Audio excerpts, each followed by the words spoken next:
In our studio audience here, we have just such a group of voters. They incline to vote for one party rather than another, and they might decide firmly for that party on election day. On the other hand, they might be lured away by another party.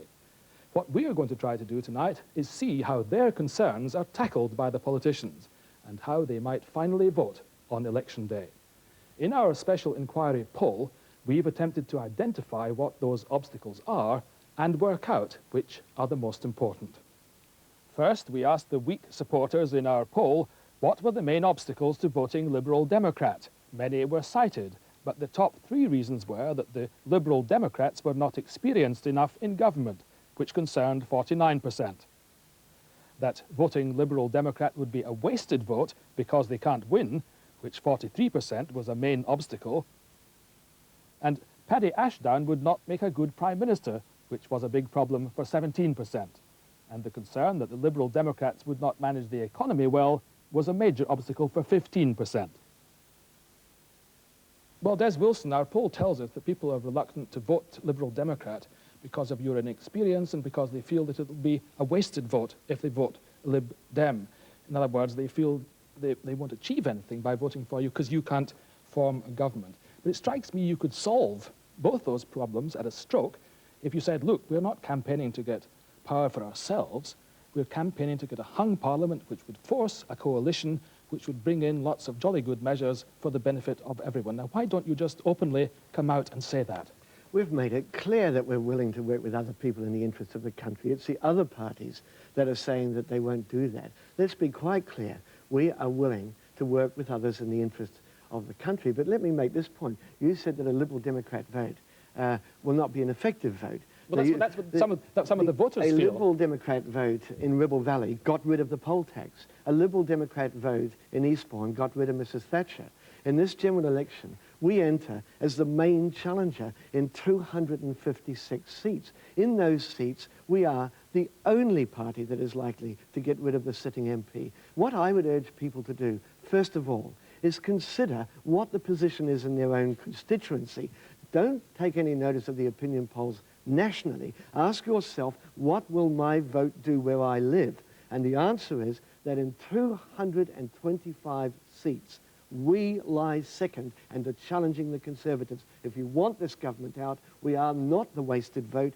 Labour is the wasted vote in those seats. All right, you're second to the Conservatives in 225 seats, but I think I'm right in saying you would need a swing of some 16%, which is pretty incredible to get just 45 of those seats. It wasn't incredible in Ribble Valley, it wasn't incredible in Eastbourne. These swings don't happen in general elections, is my point. They haven't up to now. And why should people vote for you to give you the status symbol of some extra seats unless they are absolutely sure? You say you're willing to work with other parties, but you haven't spelled out exactly how and why. Unless they are sure that this is going to result in something constructive, some action they can see once the new parliament is elected. Donald, why should they vote for those old parties that have had so many chances and failed? Surely the only wasted vote in British politics today is for one of the old parties who have shared power in this country for 47 years and are responsible together for the state of the country today.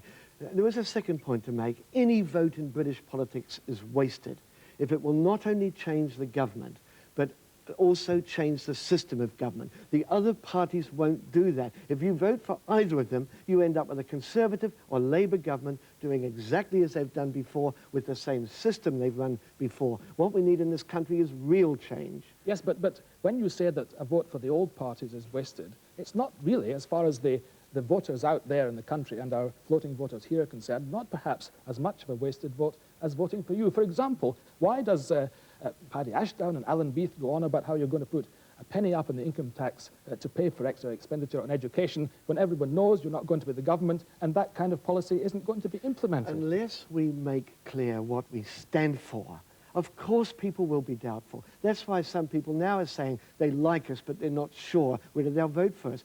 Nobody could now have made it clearer. What other party would have the courage to go into election saying we will increase taxes because we care so much about education and training? I believe that's a badge of integrity, and it lays down in this election a clear challenge to the others. We are making our position clear, and in a balance of power situation, people will know what we represent because we have now said in the clearest possible terms. I put it to you that the only kind of party which makes that kind of pledge is the kind of party which knows it's never going to form a government. I put it to you, Donald, that no party is going to emerge from this election as a clear majority government. Every one of the 7 polls today says that. Your poll says that. Every poll for a year has said that. What has got to happen now is that those politicians of the other parties who genuinely care about this country have got to respond to the fact that people have lost faith in them. They don't want the extremes of either. They want us to hold the balance and to moderate those extremes. Just a quick one on what you would actually do in the coalition you would be prepared to take part in. You want proportional representation as the bottom line condition, but Mr. Major has said he rules that out. Mr. Kinnock said just last Thursday that he'd be highly unlikely to do that. In other words, you're not going to get a proportional representation in a hung parliament or a coalition, so once again, people voting for you in the hope that that might happen will be wasting their vote. Then let the people of this country take note that the leaders of those 2 major parties are saying that if they only get 40% of the vote, and if they do not have a majority in the House of Commons, they're going to plough on and run the country anyway. Let the people take note that they will not get fair votes or a decent democratic system from those parties. I thank those leaders for making their position clear, but the nation will not thank them for the position that they've taken up. Des Wilson, we'll hear more from you in just a moment. But the crucial test, we must remember, this is the whole point of this programme, of Mr. Wilson's arguments in the campaign to come, will be how they go down with floating voters. As we move over now, then, let's hear from the Liberal Democrat-inclined group of voters here in the studio, that is, voters who'd like to vote Liberal Democrat, but have some doubts about putting their cross in that particular box in the polling booth. Now, let me just ask you this. You've heard what Des Wilson has to say. On the point of whether voting Liberal Democrat might be a wasted vote, are there some of you who still think that that is probably the case in spite of what he has said?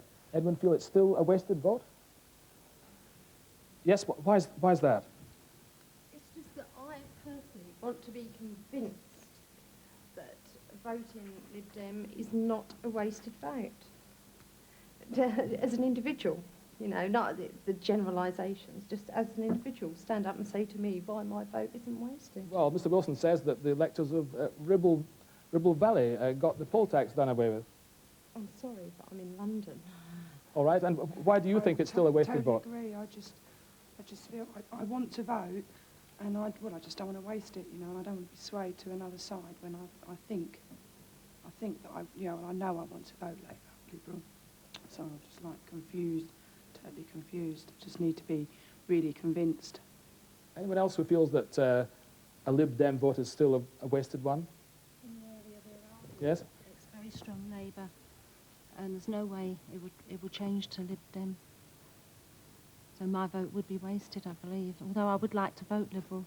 All right, Des Wilson, there are 3 points. Why don't you pick up the last one first, that a strong Labour area, the lady lives there, she feels there's no point in voting for you.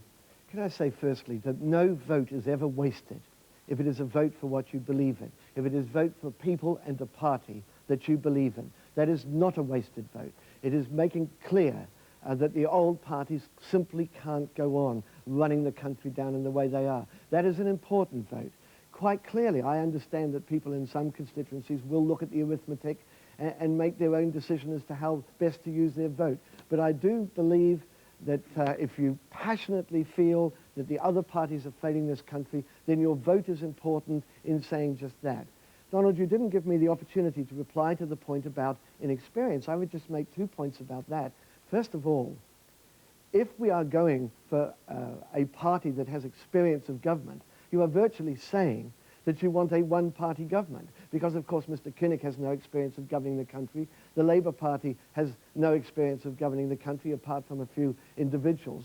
The fact of the matter is that if it's experience you're looking for, then ask yourself this: what does it say for experience that it can introduce something like the poll tax against all advice, waste billions of pounds and then have to admit it's wrong? What does it say for experience that they've run the country into the kind of economic crisis we've got today? Perhaps we need slightly less experience and a bit... Is likely to firm you up for you there, Mr. Wilson. But let's just, Mr. Wilson, anyone feel that Mr. Wilson is getting them slightly to think about that?